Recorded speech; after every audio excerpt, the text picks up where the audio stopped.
the office Christmas party, my anonymous gift made my colleague cry. At the party, when Marta's turn came, everyone cheered for her to open the gift out loud.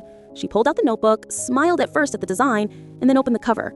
I saw her freeze, read the phrase, and turn pale. Her eyes filled with tears in front of the whole office. The laughter everyone expected cut off in an instant.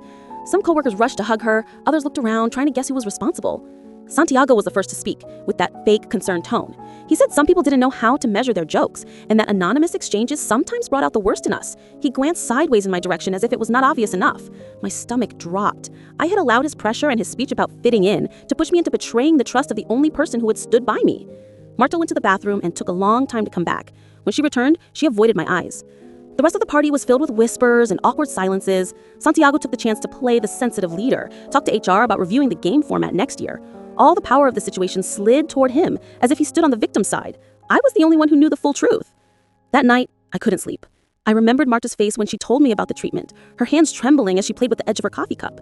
I thought about how I myself had been afraid to be seen as weak or problematic, and still had used her biggest vulnerability as decoration for a public gift. It wasn't just a mistake. It was a betrayal, pushed by my need to please someone who least deserved it.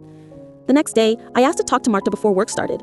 I admitted the gift had been mine, explained Santiago's pressure, told her how he had twisted my judgment. I didn't expect forgiveness, and I didn't get it. Marta said, with a cold calm, that my decision hurt more than the joke itself.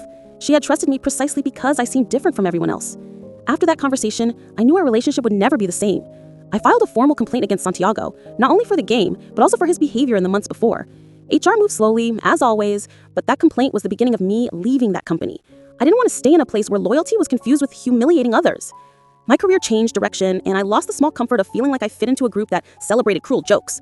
I gained something uncomfortable but more real, a clear line I don't want to cross again.